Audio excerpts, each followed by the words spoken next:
Welcome back to the podcast, Mrs. Thomas. Well, I'm so happy that you called me to return. I had a good time last time. I appreciate that. And this time I gave you a little bit more time so that we got into it and it wasn't just all of a sudden. Right. So For for anyone that doesn't know you, who do you say you are? I'm Vernessa Thomas. I am Eric Thomas's mom. They call me ET's mom. I am a resiliency coach. I am a person who has persevered over everything that has come my way because you learn that life is good and bad, soft and hard, and you just have to keep moving until you get into the space that you feel most comfortable. Hmm, I like that. And yeah, I got to think on that for a minute. Let me see. Hmm, that's weird. It's funny as we're talking and I'm looking through things.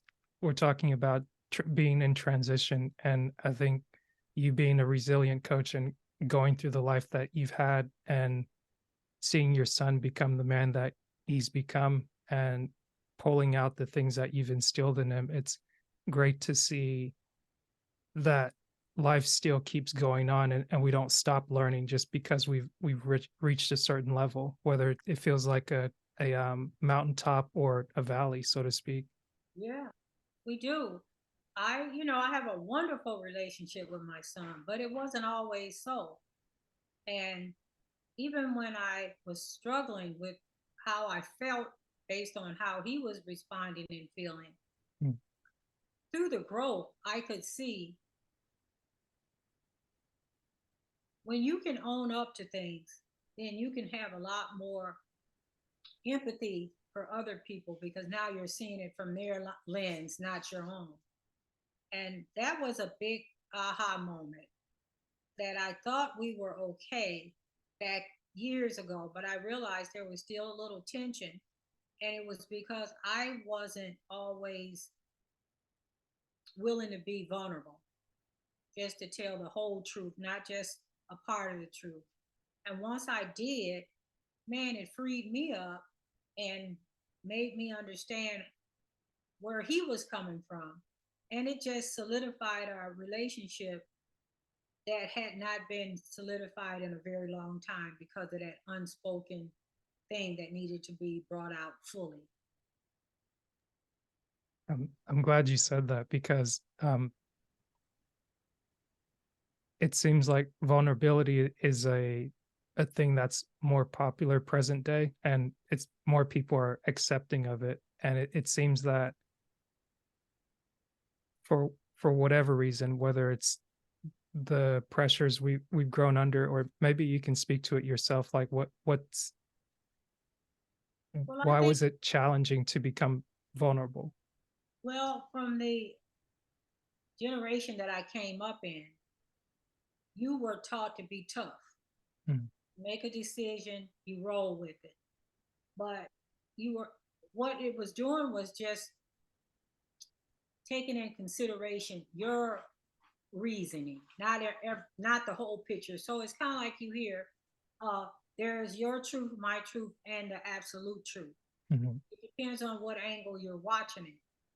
Uh, our situation, Eric and I, was basically I didn't tell the truth about the father, Mhm. but I felt like because I never said anything against him Mm. and he didn't want to be present, that was enough. But it Right. wasn't. And I held some beliefs about his father that I thought I had gotten from under because I had survived, if you will. Mm. But there was still this little residue of it. And once I forgave myself, because I always told myself that Eric's father and I relationship, while it ended, it wasn't that. It was his protecting his character or reputation. Mm. But I found that I was guilty of the same thing. And wow, once I saw my part, that I really hadn't done anything different except I didn't abandon him, but I Mm. was guarding my reputation as well. Mm. Once I could see that, I could just forgive the whole thing. And now it's nothing there. I saw him and I have no malice. I have no, you know, bad ill will or anything because he did what I did. It's just the results were different. Right. Right. That makes so much sense because for myself, how I've been able to relate to that is going through the transition period, and I've had to be reminded of that when I'm physically moving where I've moved to now, and seeing it as it's not just you move to a new house or a new apartment or a new town and it's like, okay, that's it. You settle in, you get used to the workflow. And it's like, no, this is an ongoing thing.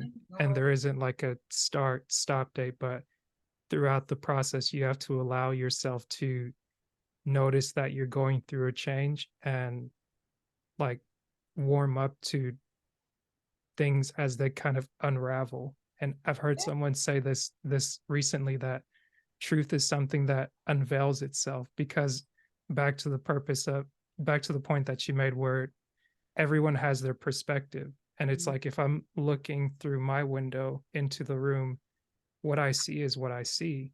I might not be aware of what's over on your side, but if I don't have the opportunity to walk over there and hear from you or be privy to something else, I could just be like, oh, this is the whole truth and nothing but the truth. But it's like no, that might not be necessarily the case.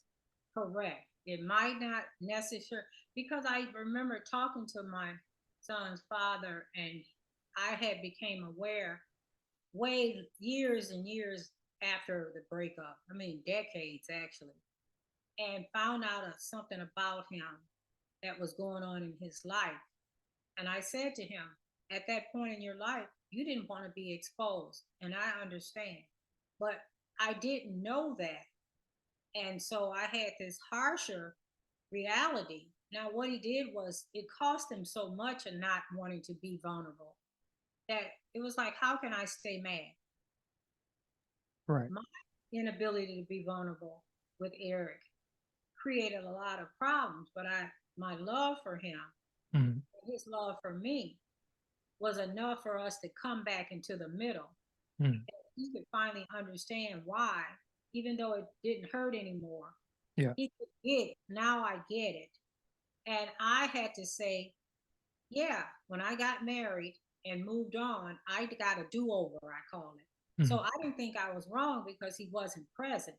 Mhm. But he wasn't present for a different reason altogether than I thought. Right. And then I said, what a cost that we both paid, but I was able to be redeemed Mhm. because I was very vulnerable about things later. And it knitted us back whole. Mhm. When you say you were able to be redeemed, like what did that look like for you? Well, as a mother, I felt in the beginning Mhm. I had been so protective of Eric. So what's the problem? Mhm. I didn't speak against your dad. I never slandered him. I allowed him to see his grandparents. And he wasn't around or wasn't known when he came around who he actually was. Mhm. And so I thought that I was honorable. Mhm. And I was, and I wasn't. If I had continued with what I had done or allowed to happen, yet tell the truth, well, you know what, Eric? I did tell him that he is not your biological father, but I could have been a lot more. I could have pressed the family to say why he didn't come, but I just said, I got a do over. I'm not even going to concern myself with it. But Right. that unmet pain that people have has to be addressed or Yeah. they're never going to heal. And I felt I just had to address it. Got you. I guess would you say you felt any kind of apprehension or fear when you look at, okay, I'm doing my best with what I have. I have to protect myself and protect not just like you could say emotionally, like you want to protect yourself, like your well-being, like because I don't know if it's something that's considered a lot when people talk about having adult conversations because the hard conversations seem to be the financial, physical, or now we talk about the mental. And I think sometimes, like out of the five pillars, so to speak, the emotional and the spirituality, maybe spirituality gets overdone with religion, but it's not really understood or allowed to unfold, so to speak. So it's like we're so conditioned in today's time to, or I guess for all time, with a worker's mentality, or like constantly driven to like produce, like survive. And it's like if you're constantly on the edge of survival, you never have time to sit and think. And that's kind of the difference between a first world country and a third world country, where it's like in the third world, you're just in survival mode. You're trying to get your next meal. And Yeah. in the first world country, it's like, okay, you've got your basic needs met, food, water, clothing, shelter, and you can think about, oh, do I want to do this? What do I want to do with my time? Who do I want to help? How is my impact going to be on the world? It's like when you're struggling, you're not really thinking about those things that will be far reaching. And you're right. And from the emotional standpoint, it was a struggle, and I was so busy surviving the Mm, struggle, the emotional struggle of it all, that I didn't see all the good. And it would have been the perfect time to be honest. mm, But it was like things are smooth, nothing's going on. Obviously, the relationship with the paternal family is good, mhm, but unbeknownst, there was a lot of things going under the surface. mm. And when it finally came to a head, it was terrible because you're wondering. My son was like afraid to hear the truth, yet he was at a point where I just can't take anymore because it's killing me. And he was rebelling. Mhm. But I couldn't see the connection with the rebellion Right, related to his emotional state. I just, didn't draw, do connect the dots, if you will. right. Because I thought all the things that we do for our kids, and especially the things that I had done Mhm. to change our life, that was enough. It's not. You still got to be honest, and you still got to be vulnerable if that means you got to share something you really don't want to share. Right. And you are not only released from the hiding, if you will, and not for me, I never really had to lie Mhm. because I wasn't from here. So nobody knew. I got the occasion, oh my God, you got a son this short, your husband's 6'8", but he looks just like you, and he didn't get any of his dad's height. Mm. And I would kind of, blow it off. But unbeknownst, our kids are struggling with emotional things and unmet needs, Mhm. and that we have to be vulnerable in order for it to help us. Yeah. Yes, we have to. So Would you My I bad. wrote a lot from that painful experiences, but the other side of that being vulnerable Mhm. is so much peace because now you don't have that energy that you gotta hide or protect. Mm. You're open now for more of the positivity in life because hiding is negative. Right. It's a negative spirit, and it takes a lot to get to the other side to be vulnerable. But there is so much joy and wholeness restored Mm. when you do that. Right. I guess it wouldn't be far fetched to say you kind of feel justified in doing what you feel you need to do in the time and place when it's that Absolutely. this is what makes sense, right? Right. And that's where the anger came from because in my heart, I've taken you from this place that I Mhm. said I would never allow my child to live how I had to live, and the emotional uh, things that happened.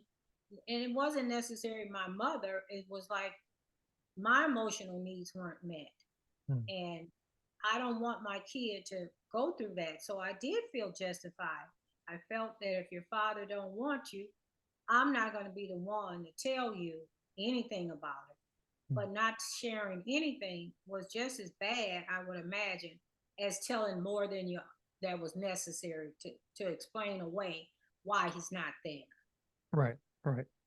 And I guess hearing this from you and also being able to go through the healing process from a child's perspective on my end is giving me more empathy for my parents and seeing that even if they don't have the language to explain and express what you just did, there's an opportunity to get back to relationship and mend what's been broken and Yeah, being honest with tact and being honest to kind of let go of the things that you fear are going to basically devolve everything and make everything the floodgates just break apart and it's like oh like you're getting cast into hell and yeah, everything else is going to go like terrible and it's like okay if I actually tell the truth and I put myself upright like what's the best thing that could happen instead of just okay let's consider the worst things but what are the better things that can happen and then from there maybe we can build. right. To to to when you're no longer thinking in fear, you don't think about what the worst thing can happen, and Mm, that's why you in fear, you're never looking for a good outcome. So you keep lying because you mm, don't want it to come out. But knowing and being able to speak on the truth, I actually found that the relationship was even better because now we can approach each other and he'll say, you know, mom, I know you're my mom, but you're a baby boomer and there are certain behaviors that you've always had. But now that I'm helping you do certain things, you got to be, we can't always be mama child relationship. mm, Now, if I hadn't healed, I probably couldn't receive that. mm, But it's like you're right. You're not an expert on everything. Your son is an expert in what he does. Then he is the voice of reason. But man, we wouldn't be able to be this frank had we yeah. not cleared up the air for some things that were bothering him. Mm, That I was feeling some kind of way that he doesn't love me in a way that I thought he should. But once I understood his point of view, I could understand why he felt that way until we mended our relationship and made it solid.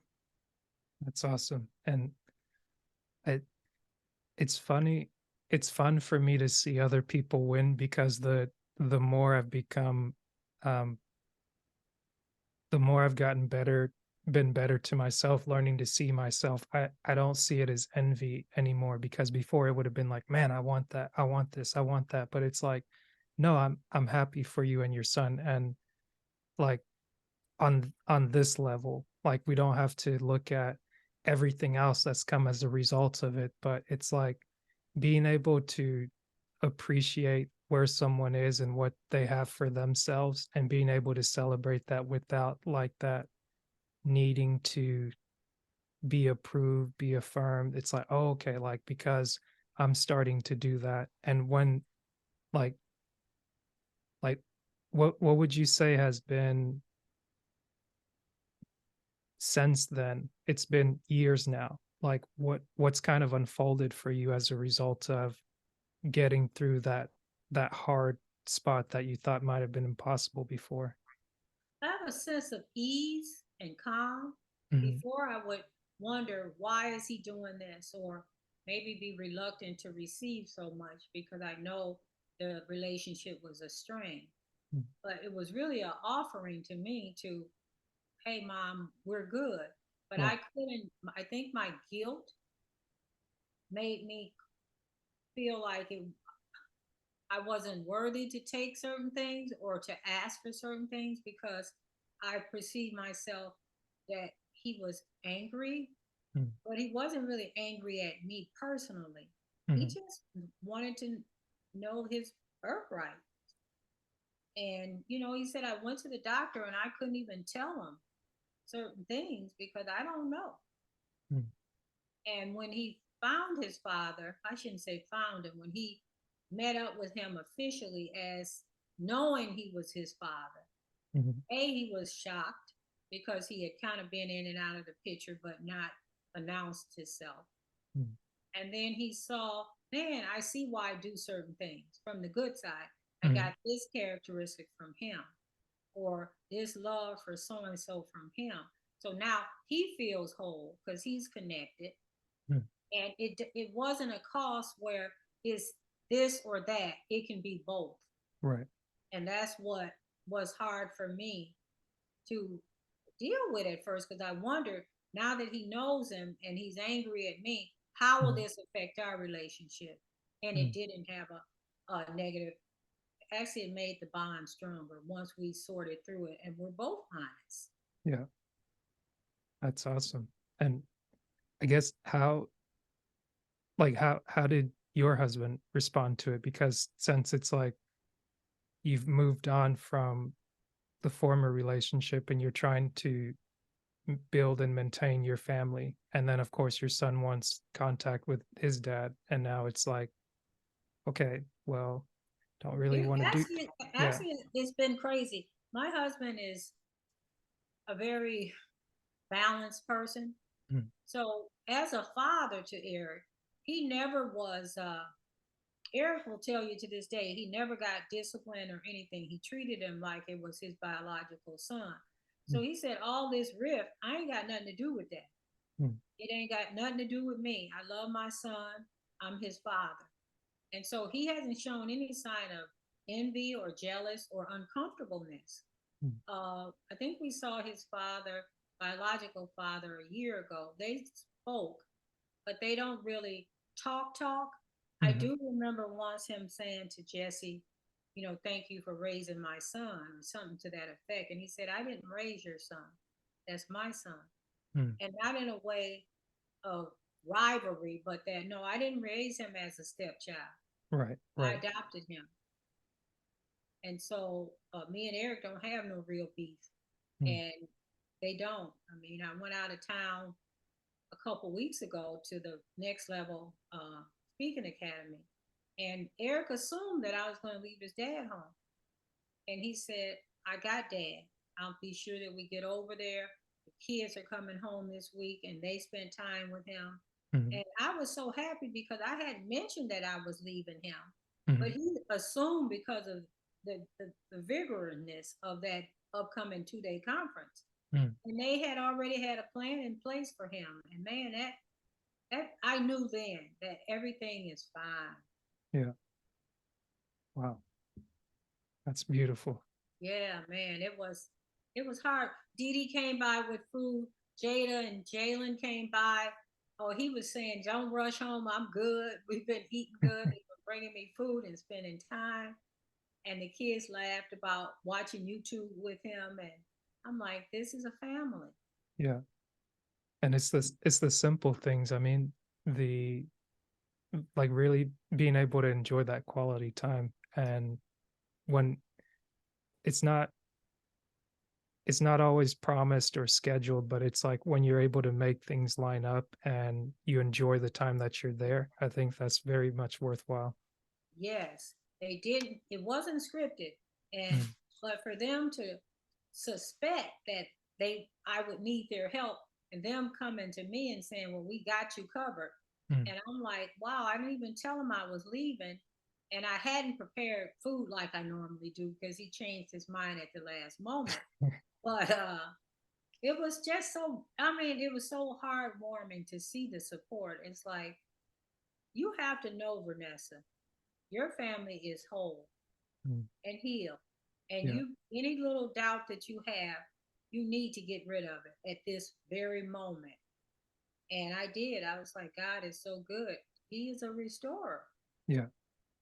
And it kind of goes back to our last conversation that we had where it's getting to know yourself and being able to make time like to consider yourself and say, okay, although I can do this, like I've got to see what are my needs. And if it doesn't work out, then I can say, no, I can't do this right now.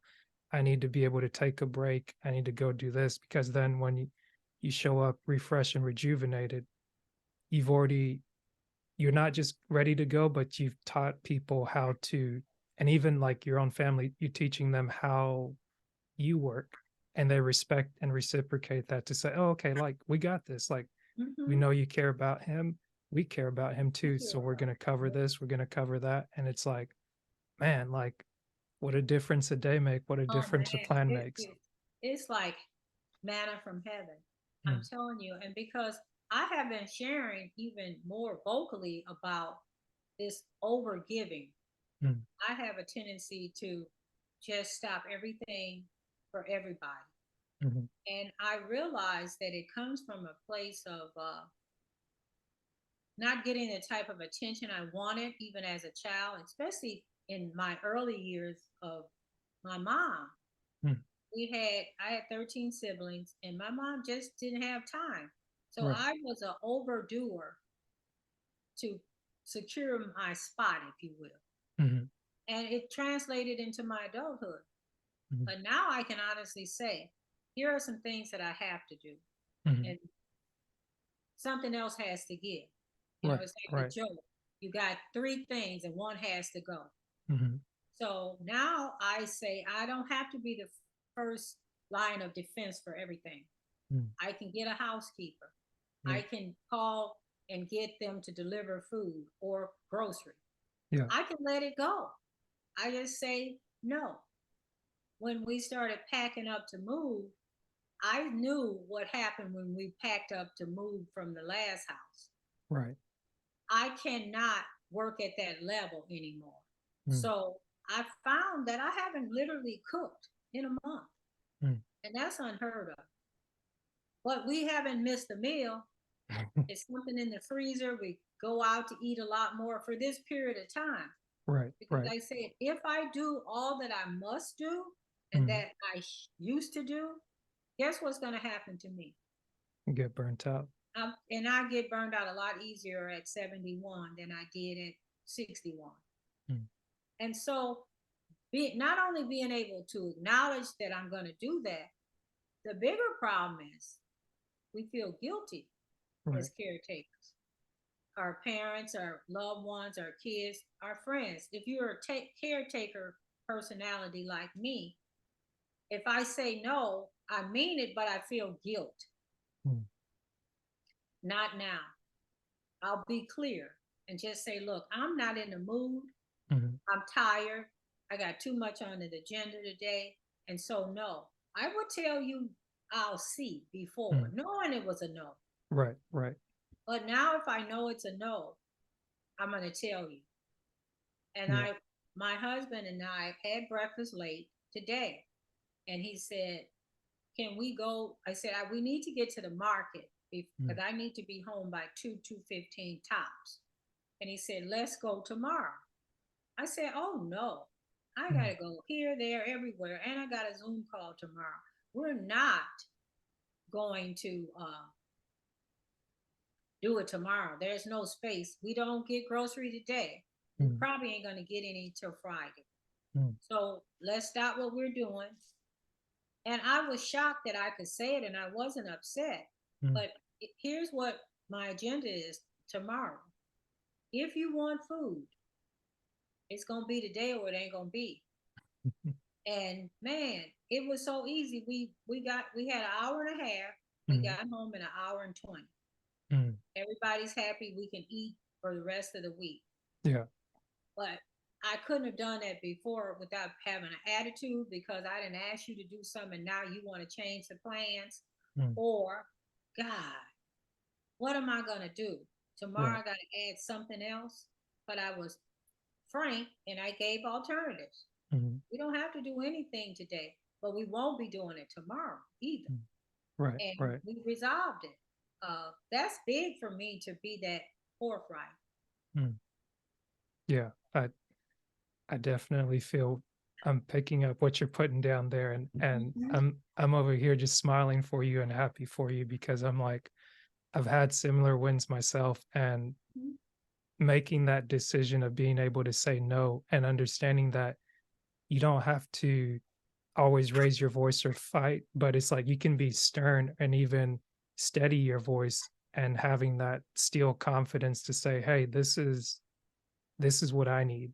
And Mhm. if you know you're dealing with someone that, or you're speaking and communicating to someone that really cares about you, they can think about it for a minute. Maybe they'll be upset the first time or they might be thrown off, but it's like, oh, okay, like let me think about it.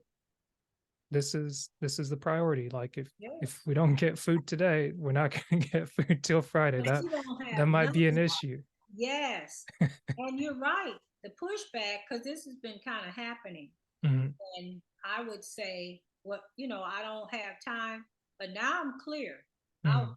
see my calendar and I'll say, I'm not saying you have to, because maybe you can go to the store yourself. He Right, doesn't right. like to do that. But if you need me to go, Mhm, you gotta consider all right. those things that are important to me, not only that I want to do, but that I must do. Mhm, And the more I do it, I see they get it, because now they're accepting that change. mhm. As before, it would be pushback, but why we got to do this, and it's like now I can't. I tell them I'm not upset at anyone because that's how I operated.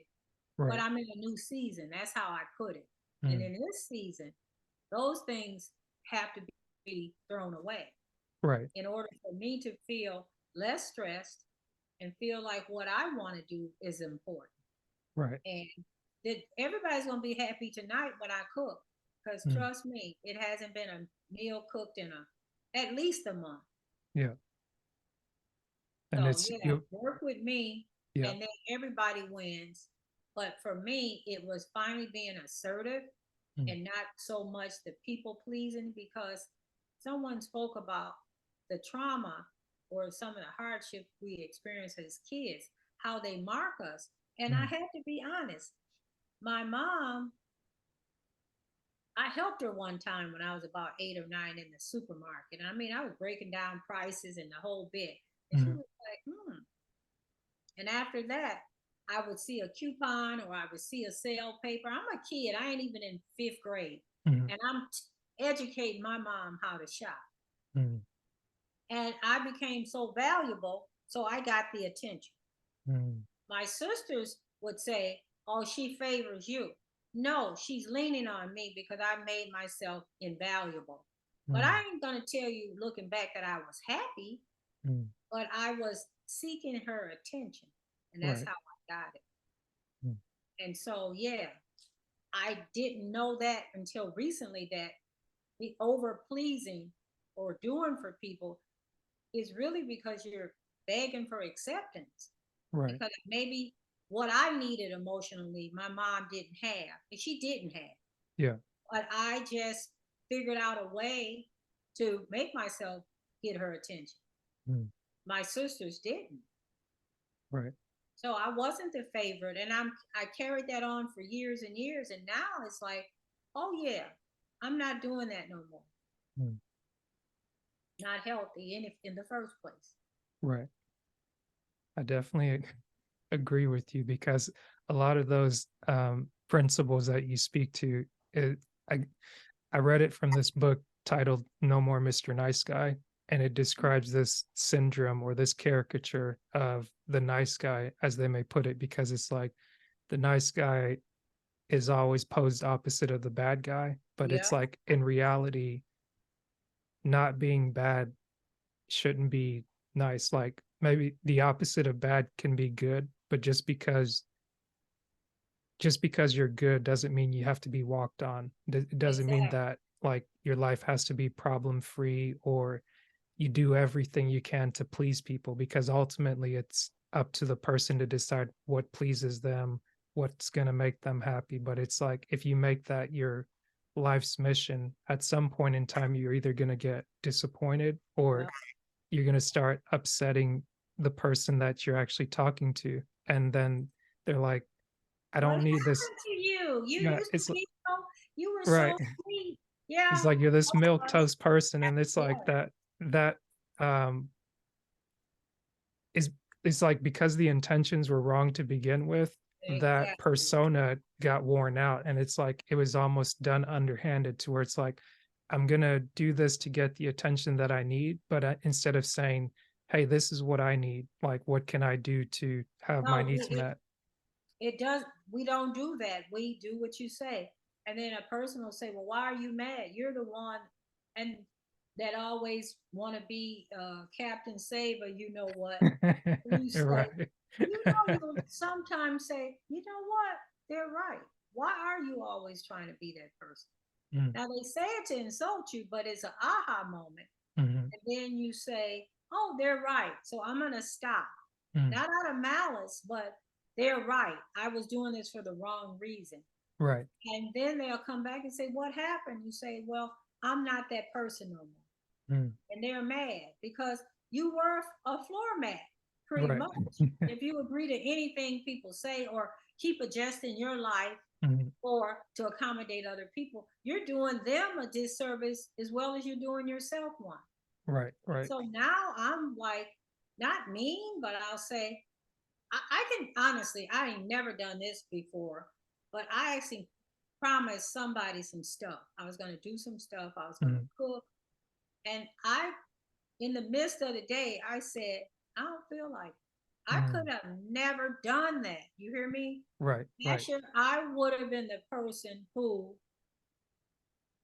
would have did it with resentment Mm, or bitterness because I was raised to say if you promise, you cannot break a promise. right. But I'll give the segue into it. I know I promised it, Mhm, but you know what? I ain't feeling it.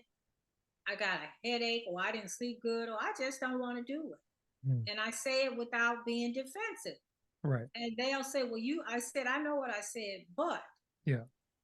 what I'll do is say tomorrow after 4, because I remember the next day being real busy. But after Mhm, 4 tomorrow, yeah. I can do it. But you know what? I'm going to take a nap.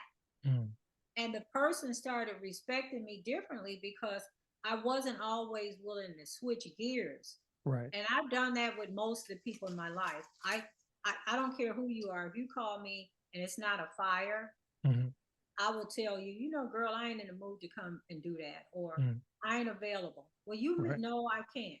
right, right. I'm about to go on Do Not Disturb and listen to a book.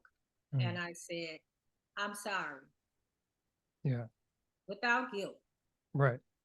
And that without guilt part is something you have to work at constantly, because even for myself, I see it like through having done coaching and counseling, going through the sessions, it actually feels good to reach out to my coach and to say, "Hey, I've got good news. Like I want to check in. It's been a few weeks, it's been a month, Mhm. but I want to check in, see you're good, your family's good, and actually let you know here's some of the wins. Here's maybe a stressor that came up, but here's the exercise that I use. Here's how I walk through it." And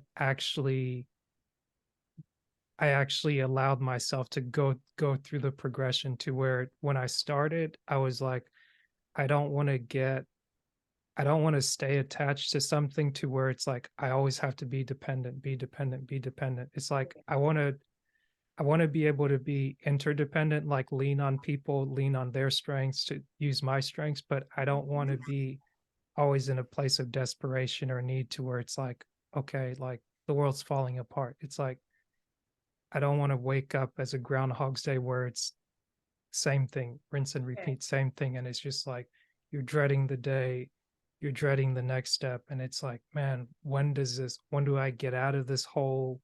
When do I Mhm. get out of this pit? Like, why is everything just blah, blah, blah, blah, blah? And it's like when those moments and times come up, it's using subtle reminders of like, okay, this is a moment that's happening. Like something's happening. Mhm. Mhm. I can pause. I recognize that something's happening. Let me breathe.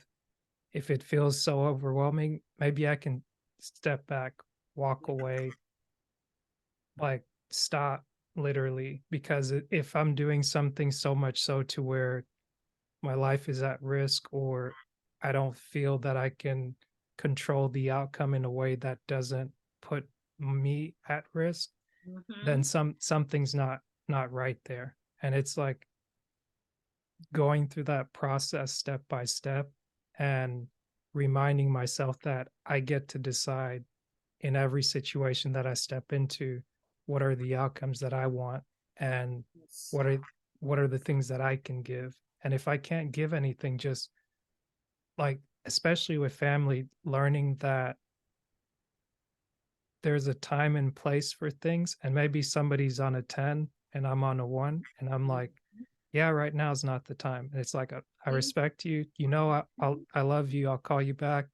We'll come back to it. And like when you even talk, it might not have been even been that important. They don't even remember it. It's like it blew by, water under the bridge, something else came up. Oh, look at that, a solution that came up, and I didn't See? have to do anything to like resolve it or do anything about that.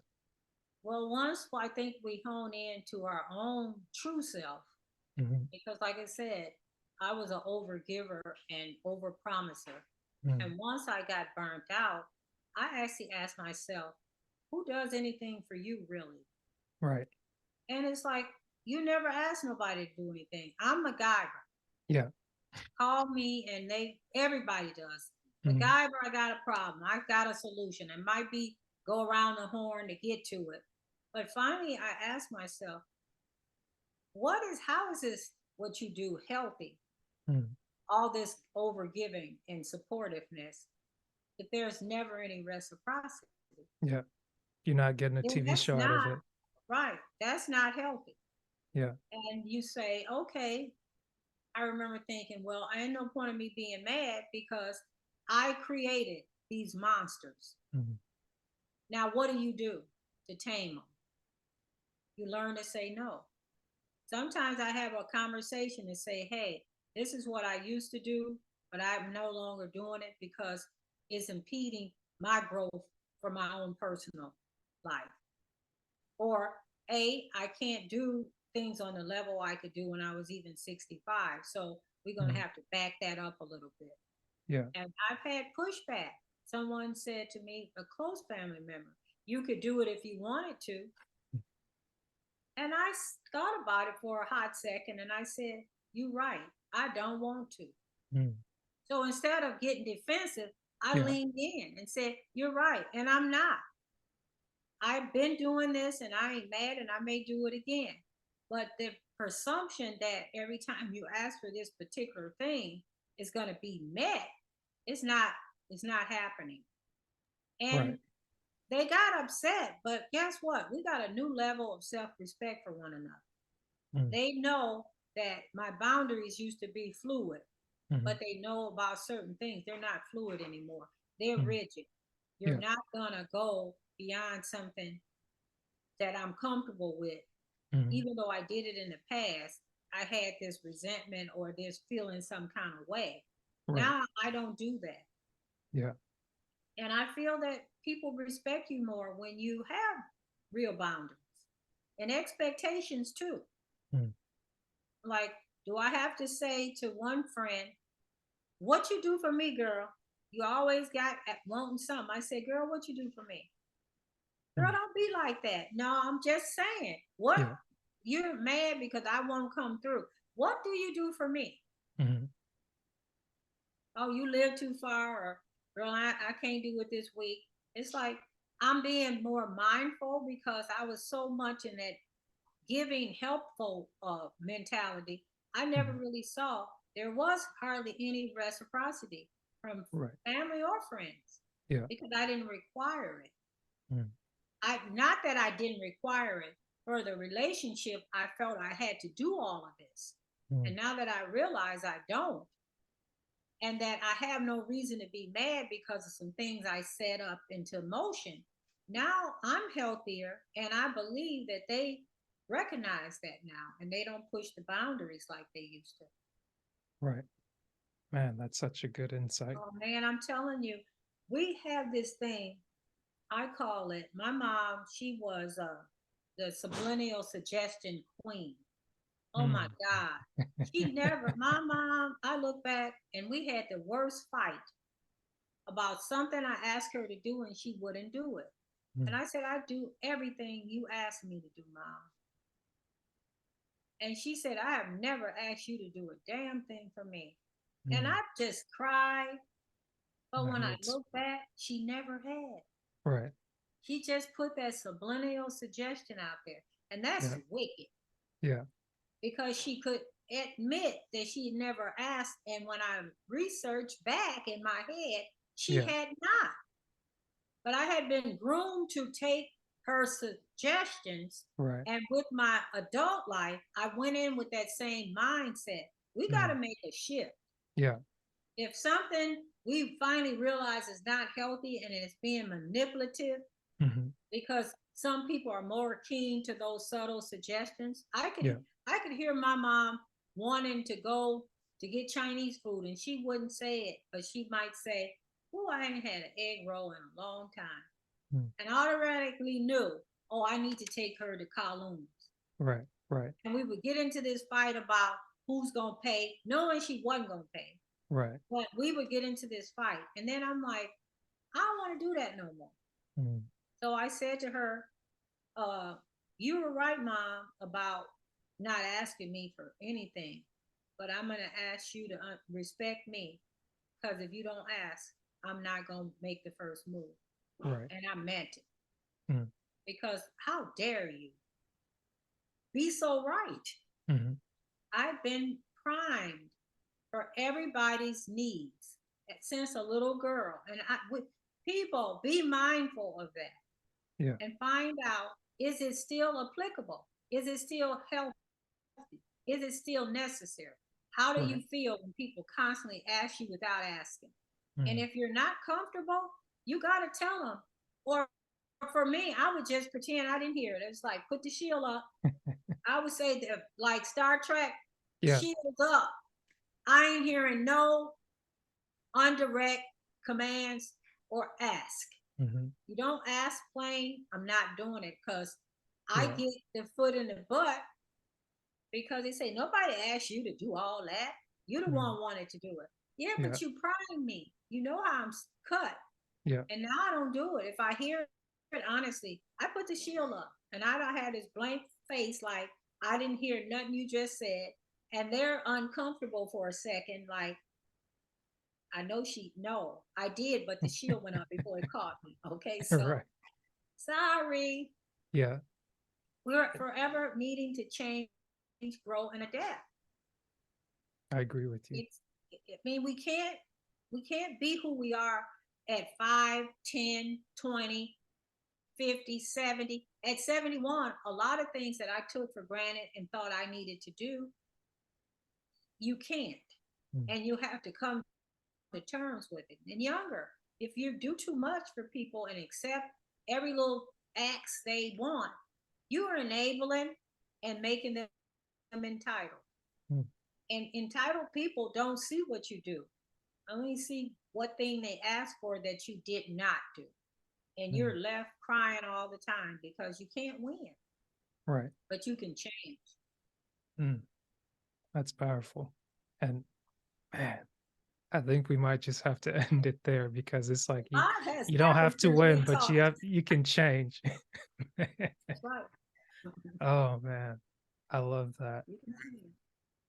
because it's like I think what you're really speaking to is like speaking against the sacred cow, so to speak, or like the unspoken, like it's like we tend to operate in a fog, so to speak, and it's that you have an idea of what's going on, but you don't know what you're fighting against. It's like, is it one person? And it's never even like the person, but it's like behaviors, Yes, attitudes, societal. problems that like Uh, create all these challenges that wouldn't really be there if things were direct, talked through truthfully. right. And it's like you don't have to Society. go You tell off don't your whole question. family. Yeah. Right. You don't question. You do as you're told. This Hmm. is how we operate. And but we all agree that our mother was the person who never talked plain, never. And then in a lot of our siblings and myself included, we I was never totally direct unless it was one of those situations where it's like, oh heck no, you're not about to talk to me or do that. But we were taught to don't rock the boat. Yeah. And it's created so much stress, unnecessary stress in our lives, Hmm. because we don't want to say to a person, I don't like the way you treat me, or you're doing something that is not kind. We Yeah. just grin and bear it, but under the skin, we're just boiling. Mm. But I feel so much better, and I really think I get a lot more respect, and people care for me more. because I'm not a wuss. Right. They know that if they ask now, she's probably gonna say no Yeah. because I was the one. I was the like you jump off the porch and I got the net. It's Yeah. like, girl, bye. I You can do that. That no, I'm not doing it. Right. And I was like, wow, make them strong on their own because Yeah. they don't even appreciate what you're doing because you've done it so many times. It's just like breathing air. Mhm. It's a given. Yeah. And I'm mad. Here they come again. Now it's like I don't even lie. I used to Mm. say I don't have the money. I can't do it. And I'd give you this elaborate lie. I had to help my daughter or pay the insurance. Now I said no, I can't do that. Mhm. And they pause, and I just keep pausing. I'm not doing it. I said no, Right. I don't want to do that. I don't have money for that. Mhm. I don't say I don't got money Mhm. because I used to, and they said, well, you got it, and I'm like, you don't know what I got. I could have a crack addiction for all you know. Mhm. You think because I work, I got a certain amount of money. You don't know. Mhm. And now I just say no, I don't have it for that. I can't loan that to you. Yeah. And I tell one cousin, I can't give it to you. I can't give it to you. Mhm. She says, well, I'll pay. No, you never do. So Mhm. I won't give you nothing I'm not willing to release forever. Right. And I'm not in that position right now. And they either straighten up or they just don't call you no more. And you Yeah. know what the relationship was. Yeah. But that comes from being able to look at yourself objectively, Mhm. revisit a lot of the things you've done in your past, and ask yourself now, uh, was it ever appropriate? Mhm. No. So forgive yourself. Yeah. And moving on, I'm going to do this differently. Yeah. Or everybody doesn't get this part of you anymore, just Mhm. your, top five or whatever. Mhm. So I have changed and grown in so many ways out of necessity. Mhm. And now it's like I have no problem saying something doesn't work anymore. If it doesn't bear the fruit that I want, Right. I won't do it. Mm. And I'm at peace. I like Now, that. I got to share this. Yes, ma'am. I talked to a lady the other day, and she's not American. Mhm. So they look at life different. So she said to me, you know what? You are doing so wonderful for a person who have had such a tragic background. And you must be proud of yourself, from where you come. Mhm. The poverty is what I think she was talking about. And I was offended Mhm. because how dare you? Mhm. But then I thought about it the next day and I said, she's right. But because she's not an American would have said it different. Mhm. They would have probably said, girl, you grew up on your bootstraps. You pull your bootstraps, or you have really persevered and changed your life. But Mhm. to start with, you didn't have Jack, Mm. and you come from nothing. It's like, wow. Yeah. But I had to say that triggered me what she said Mhm. because the shame I felt when I was in that state, Mhm. and I knew I was triggered, Yeah. so I was able to process it and see that she really didn't mean anything in it and how she said it. That's her culture. She's not an American. They don't put verbs and adjectives together like we do. But Right. before I was healed, I would have taken that personal Mhm. because you said I come from nothing, even though I didn't. I don't like the way you said it. Right. But then Right. I felt this joy to say, sometimes I forget how far I've come from where Mhm. I started as a child. Yeah. And that you should be happy to for this all of this growth that you've experienced. Mhm. But shame will make us feel bad even in the face of doing wonderful. Mhm. Because I So was true. doing wonderful, but my Yeah. shame of being a teen mom Mhm. kept me from truly enjoying it because I had never left the survival poverty mindset completely. Right. And I was so happy that I actually could. like do a rewind to what she said and Yeah. said she meant no harm. Right. And but you still got a little nugget of shame Yeah. because you were defensive. But And I that's a sign right there. If someone yeah. says something and you're too defensive, what is that pain that they just touched on? Mhm. And I realized she had touched on something that I was very shameful of. That was my upbringing. Yet I Yeah. had no control over that. That was Right. the life I was born into. Yeah. And I like that instead of trying to eradicate it, get rid of, oh, forget that lady, I'm gonna tell her off, this, that, and the other. It's like you were able to revisit it, acknowledge that it triggered you, and then dig a little bit into seeing why did this trigger me? Oh, it's this specific shame that underlies this. And Mm-hmm. there's truth out of that that I can pull out. And I don't have to make the issue with her, but it's like, here's the issue that I had with myself. Let Right. me stop blaming myself. Let me forgive me, acknowledge what is, see how far I've come, and actually see, oh, okay, that was actually a blessing. It may have kind Mm-hmm. of come off sideways because it's like different culture, but Mm-hmm. it's like, oh, okay, that it was actually a compliment. That wasn't just like Right. somebody hit me Exactly. upside my head to be like, what the heck is your deal? Yeah, I literally was feeling this sense of pride Mm, after it was all said and done and say, I remember thinking, you're a real mama jamma. Because yeah. so many people could not have gotten through what you went through. Mm, But the shame kept me from acknowledging the growth, yeah. truly embracing the progress that I had made. And I'm Mm, like, shame is heavy. yeah. I'd say one of the things, I don't know if you're familiar with this gentleman. I think he passed away last year.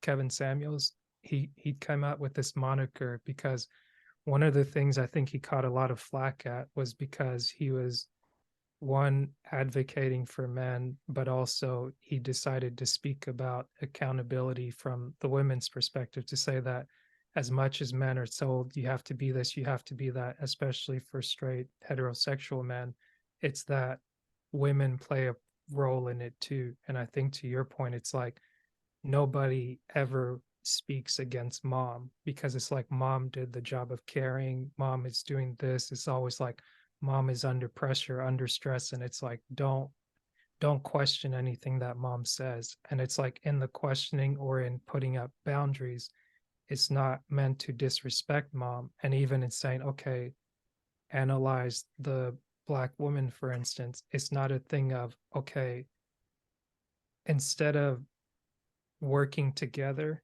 it's almost like people have forgotten that we started to grow further and further apart. And people like to ask certain questions where it's like they're not real questions because they can always be met with like basic answers or Mhm. like we say, oh yeah, somebody should really do something about this. But like if you look at who's asking and like how often the same question comes up, it's like you're not really willing to address that question Right. honestly enough And to openly. right Right. and openly to have an outcome. But the reason I brought up the Kevin Samuels gentleman is that um, one of the things that he would say as like this defense mechanism that someone would use, or women specifically would use, but also I could see it myself as a guy. It's like, okay, don't do this if you don't want it done to you. It's like when you're losing an argument, there's the use of sign language, as you would say, is shame, insults, guilt, and the need to be right. So it's like if you're having a conversation, whatever it may be, it's like you don't have to be disrespectful. But if somebody is approaching you with bad intentions, they'll start applying sign language. And it's like, okay, well, your mama's not this, or you're not this, or you don't come Mhm. from good stock. You're like, they just start throwing those little pepper jabs. So it's like you mentioned being a single mom. And it's that could keep you there. But it's like from that point, you made different decisions. And even in making those different decisions, there were still things you had to address. And instead of continuing to lash out at people and being like, okay, I'm going to throw one back at you, throw one back at you. It's like you started reflecting the mirror towards yourself and really doing that healing process. And it's like oh, I don't need to be writing this, or I don't have to guilt someone into feeling a certain type of way, or I don't have to feel guilty. It's Right, that exactly. just Or those, I don't have to yeah, respond. You know, yeah, that's something that we're all so reactive. But I've learned to, like, I may make a little peep so you know I'm on the other line, or I'm, mhm, grunt so you know I'm listening, but I don't engage. And that was one of the things I needed to stop because I was always engaging. yeah, If you say something, I got to say something. Now my thing is less is more. mm, right. I And mean, I just brought up the gentleman as an example, but one of the things that I'm doing, even as I said what I just said now, is that I'm spending less time apologizing for having a thought or an opinion, but I'm taking more time to actually express myself and to be who I am and get to mhm. learn that I can learn from anyone that's similar or very dissimilar to me. It doesn't need to be like political, spiritual, and anything in between, because it's like, I think there's always something to be said where there's like divide and conquer. Like if there's any kind of friction, confrontation, people just eat that stuff up. But it's Oh, like, they love, and yeah, that's the thing. Me and my husband, we were disagreeing about something political. mm, And I said what I said. And then I saw that it was getting ready to be an argument. And I said, you know what? It's not even worth us getting into a disagreement. mm, Uh, Most people watch the news. I mm, read the paper. mm, So we get a different idea, and then those words make you convey certain things in your head, not mm, listening to Joe Smo yeah, telling you his opinion, because it's we all have biasness, mm, but we have to be so mindful that everybody's not like us, and we can. Some of the worst things that happened to me in my life have yielded the biggest gifts in my life. mm, I'll give you an example. When I was 10, I was sexually assaulted, beat up really bad. Um, Went to the doctor, got stitches in my head, but nobody ever talked about mm, it. And so I slowly went into a mental state of probably depression, you would call it. mm, And I lost my ability to speak because of the inability to even talk about it. It's like we mm, ain't talking about that, bury it. That's the way it was done. right. But society really did a number on me. So while I was unverbal, Mm, I literally consumed books like an addict.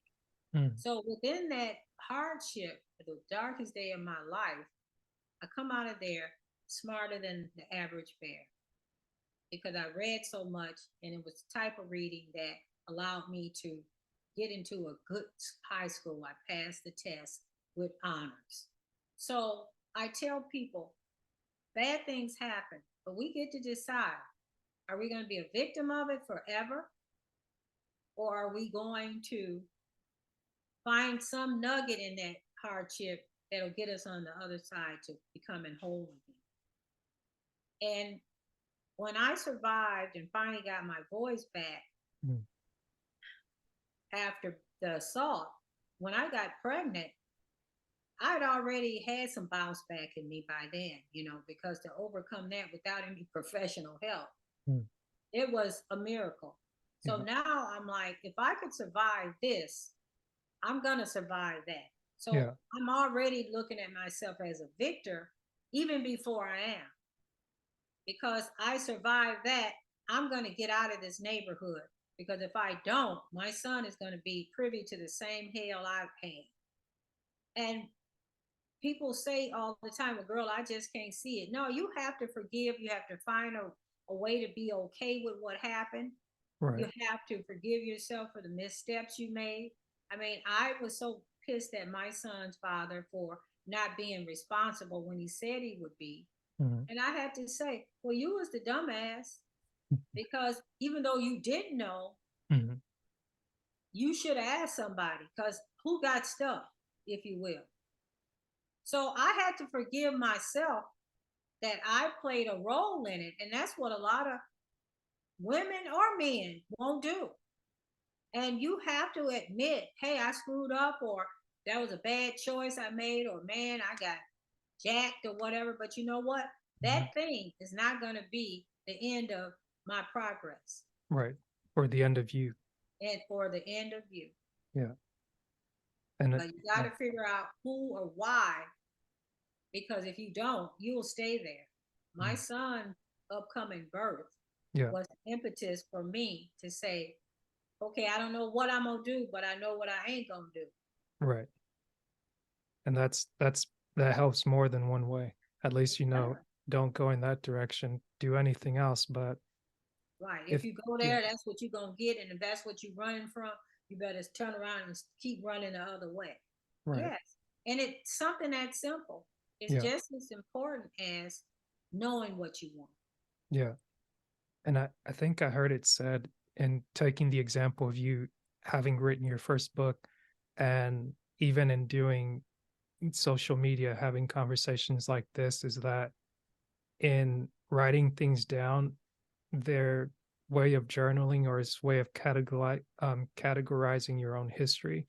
But even with that lady telling you, it's like you had to remind yourself who you were and what you overcame. That way, it's like, oh, I did overcome that. So I can get over this being able to say no. Like I got through something that was so much harder. This little Mm-hmm. thing, it is a little thing. And Right. it's like if I could have done that, I can do this. Like Yeah. regardless of where my mind might be at, what I think, however big this giant may be. Like I listened to the message that your son did yesterday, and I happened to be flipping through YouTube, and I was like, let me check it out. Was And that when the he spoke church? about, yes, the he spoke on the Goliaths, like being paralyzed by Goliaths, Mhm. and that message just it was it was at the right time, Mhm. and I was able to take it in, and pairing it with the conversation I had with my coach the day the same day, actually that morning, and then driving back because I took a trip for the weekend, going meet up with some brothers from the prayer line, see their event and be able to celebrate them. And it was one of those things where when you get a message and there's that feeling like, man, somebody could really use this. It's like, hey, that somebody's you. And See? like look in the mirror and be like, okay, I'm going to give this to myself, accept this message. And instead of just running at the mouth, wanting to give in order to get that affirmation back from someone that like it feels like I'm desperately starved for, I've started to slowly give myself the things that I need. And even if it's scrolling through social media and like finding a post or a talk that someone's giving or a message, I'm like, okay, let me like it, let me save it. That way, it's like if I feeling a certain type of way, I think I titled a thing remember. So that Mm-hmm. way it's like if I need to remember something, I'll go here to these saved videos or these saved posts and I'll go, okay, here. And even in creating this podcast and highlighting yourself, it's funny how words work, but like it's titled It's My Time. And when I highlight the people and I highlight the messages, it's like the messages speak back to me and I have to hear myself speak back to myself. And Mm-hmm. I have to value what it is that I'm doing and what it is that I'm putting into it. Because what's funny is that like we talked about it briefly, and I've had other people ask me the question, and before I felt either a little lazy or a little guilty that okay, is this thing monetary or is it not? And the thing that I've in acknowledging that and looking at it on the face of it, I'm like, no, it's not. To answer the question on the short end, no, it's not there. It's not doing that. And that might be a goal, but it might not be my goal right now. But I Exactly. know that what I'm doing is meeting a need, and that need is more than sufficient for this. Like I'm not having to debate with myself like, am I using this as a caveat to not do the work, so to speak? Because it's like the work isn't the problem. The work's gonna get done regardless. It's that valuing myself, that's It's the so challenge. important. I Yeah. mean, it is a challenge because depending on your personality type, Mhm. I happen to be a high. uh, S C. S. Yeah. You and me And both. if we're not careful, we will be depleted Yeah. and we'll wonder why. But we have to work so much harder. And as a high S, Mhm. I realized when I was depleted, I was a totally different person, short, defensive, combative, even. And it's like, I realized that a lots of times we actually operate in our, what do you call, adaptive Yeah. personality. And that's why we're not happy. Once I saw my strengths, but that strength could be a weakness if I wasn't careful, Yeah. I'm just happier. Hmm. And I think that my lower number, my adaptive, went way up because now I don't let people burn me out. Right. I'm conscious enough to say, you, by definition of who you are this supportive person. Hmm. But you allow people take it to the nth degree because Mm. you don't want to say no, or oh my God, if they say, oh girl, I need you, you'll stop cooking, Yeah. whatever you're doing. No. And they love, if they truly love us, Hmm. they'll accept that we're getting, I'm not going to call it stronger, but Hmm. more self protected. Hmm. And it's going to be a little time for they get it. But once they see that that's who you are, it's like I've moved to another season. It's not even I'm tired of people using me and I'm not doing that no more. It's like I'm Yeah. not there now. I'm here. And it causes me to be more self absorbent. Yeah. But I get organized better so they can get what they want, but it's not against what I want. We're Mm. more in lockstep Hmm. than me just being an overgiver. Yeah. It's not healthy for them and it's not healthy for us. Yeah. And I like the use of seasons because seasons come and seasons go and they change. And it's That's not a yep, forever thing. It's like life is something that continues to move on year in, year out, day in, day out. And it's you take it for what it is and you respect it. Like right now yes, it's summertime. We're not outside trying to record this. Is like we have the good fortune of air conditioning. So we're sitting right. inside somewhere nice and cool, air conditioned. And it's like when winter time's gonna come, we're gonna crank up the heat a little bit. First, we're gonna enjoy fall, look at the leaves change and whatever comes with that. And it's that actually it, there's something to be said about like the more you become a better observer of yourself, and I like the way that you said it, a better protector of yourself, you actually see the world different and you gain Mm, an appreciation for just what's actually happening not just around you but within you, and yeah, that helps you put those different pieces of yourself back together. back together because we're all broken in some manner of speaking. And Mm, sometimes it's not even what someone's done, it's how we perceive the world. It's mm, not always somebody's fault.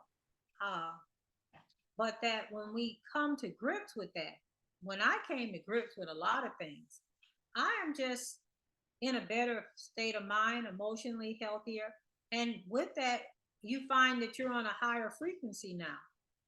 And you attract different people because when you're a naysayer or you're depressed, I swear they all your friends depressed, it looks like.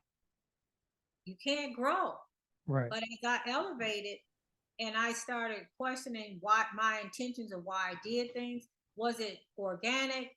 Was it natural? Or was this something you felt you needed to do to be a part of this group or this relationship?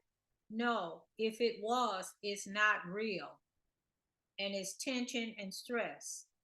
But Right. when I find I'm doing things organically, even if I'm overwhelmed, I'm not overwhelmed Mm, because I'm in the right frame of mind. right. But when I'm doing things that I'm really not connected to in a way that's healthy or that I really want, I find that it's a drag. And so now I don't do, if I feel like it's a drag, mm-mm, I'm going to try to help you. But if it's going to put me in an emotional, unstable spot, I might have to send somebody else in there to help you. It Yeah. won't be. Yeah. And when what did they say? When it's an emergency, don't call me, call 911. paramedics, they'll right? get there quicker. Yeah, because people will make it an emergency. Yeah. Because for me, I would get it. Oh, they about to pull my car. Why? I mean, I'm 4 months behind. Nobody got 4 months of car note for you, baby. They're gonna pull that car. I promise you. If you Yeah. think I'm gonna be the one, and there's like, I can't believe she wouldn't help. I got kids and no, it's not my. I don't make it my job like I used to. Yeah. Now people will do better because they can't assume 100% Mhm. on your reaction when you tell them I'm in a new season, and I Mhm. don't do that. Yeah. They figure it out, and most of them will stop before they have to jump out of the burning building Yeah. because you're just not doing it no more because we're not mad. I'm in a different season, and I love the way that sounds because we have 4 seasons. Mm. Saying I'm just tired, yeah, that's combative, and then they want to you got to defend your position. No, I'm in a different season now, and I'm just not doing those type of things, and I'm so sorry, Mm. but I'm trying to, do what I like right now. I tell people I'm on my last leg, so I got to be mindful. Yeah. So yeah, I life is a Yeah. continuum, and I'm so grateful to still be able to have an open heart and an open mind and continue to grow even into my 70s. That's beautiful. And yeah, that's beautiful. Well, I'll get you out of here with this question.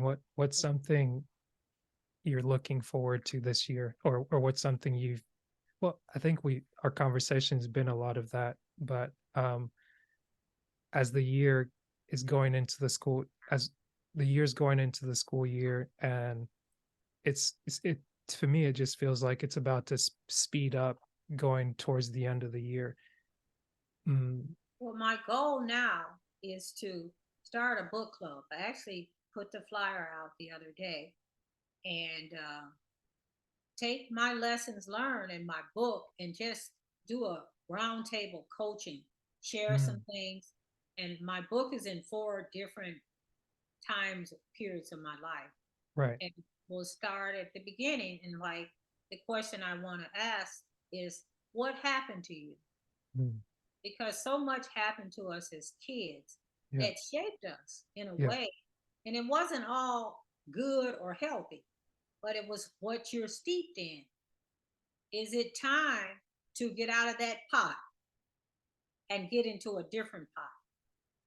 And change is hard, but I did not have success until I reviewed the past and saw how I was operating and how they weren't serving me anymore.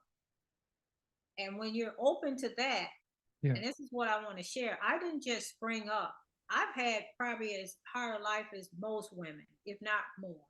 Mm. But I decided that was a season too that I had no control over. But once I got old enough to take consideration of my own well being, then I said, oh, I can't do this. I got to leave this environment in order Mm. to grow. And Right. that's why I want to show them your beginning is not your end. Mm. It's just a path that we all have to go through to get to where we want. And it's a choice. Right. Well said. And I think as you're speaking, you're reminding me of two books that I've come across. One of them is actually What Happened to You by Oprah. I think she That's co-authored it. amazing. Oh, And then there's another one that's titled The Body Remembers. And I think that was given to me earlier this year. And it's one of those things where in having these books and different things, it's that when the time's right, you can have that time to come to it. And what you're going to be doing with your book club, I think that's a wonderful idea because I saw Patrick Pete our last conversation. We talked about his book Discover Your Gift and how he used it at his local church and basically making a Bible study around it where they could walk through it chapter by chapter. And like you're saying, being able to walk through yours in those 4 sections and those 4 seasons would be something beautiful. Oh, that sounds like something to consider as well. Now that I'm at my son's church, and I Mm, literally live in Lansing now, so mm, I'm close. I would really consider doing that. I yeah. think that would help us all. Maybe I could put you two in I think maybe you probably already are in contact, I but haven't talked to Patrick Pete in a minute, but yeah, mhm. I know. How is he doing since his wife passed? I know that was so difficult. um, I think it'd be hard for me to say, but I think it's definitely something that's still a work in process, Yeah, I a know. work in progress. But um, being able to hear from him and hear his spirit, I think he's doing his best. Good. Yeah, That's all you can ask. But it's a process. He's been married for a long time and adored his wife. yeah, So it's not it's like up and down. I'm sure waves of regret and sorrow, and then days where he's grateful that he had her as long as yeah. he did it. But the healing process is not linear. Mm, very true. Well, on that note, it, it's great to have this conversation with So you, and good it's to talk to you, and I'm encouraged by it and just grateful for what my tagline is, to keep going and keep growing. And mm, I live by that. I love it. Even the bad stuff, you can find good stuff within it to take you further along the path that you want to go. Mm, agreed. Thank you so much. So thank you for having me. It's been a pleasure. And I would love to have a copy of this when you can. Yes, And ma'am. do you mind if I post some of it? Sure, sure. I'll send it to you right now once I get it uploaded. Okay, perfect. Thank you so much. It's been a pleasure as always. Yes, And ma'am. man, you're doing it. I see a lot of your posts, and it's needed. I need to start doing something like this. Thank you Just yeah. So keep going. Don't stop. for sure. And if you Okay, need help, if you need help, I won't promise, but we'll we'll make try. something happen if I'll try. Okay, that's all you can expect. Yes, ma'am.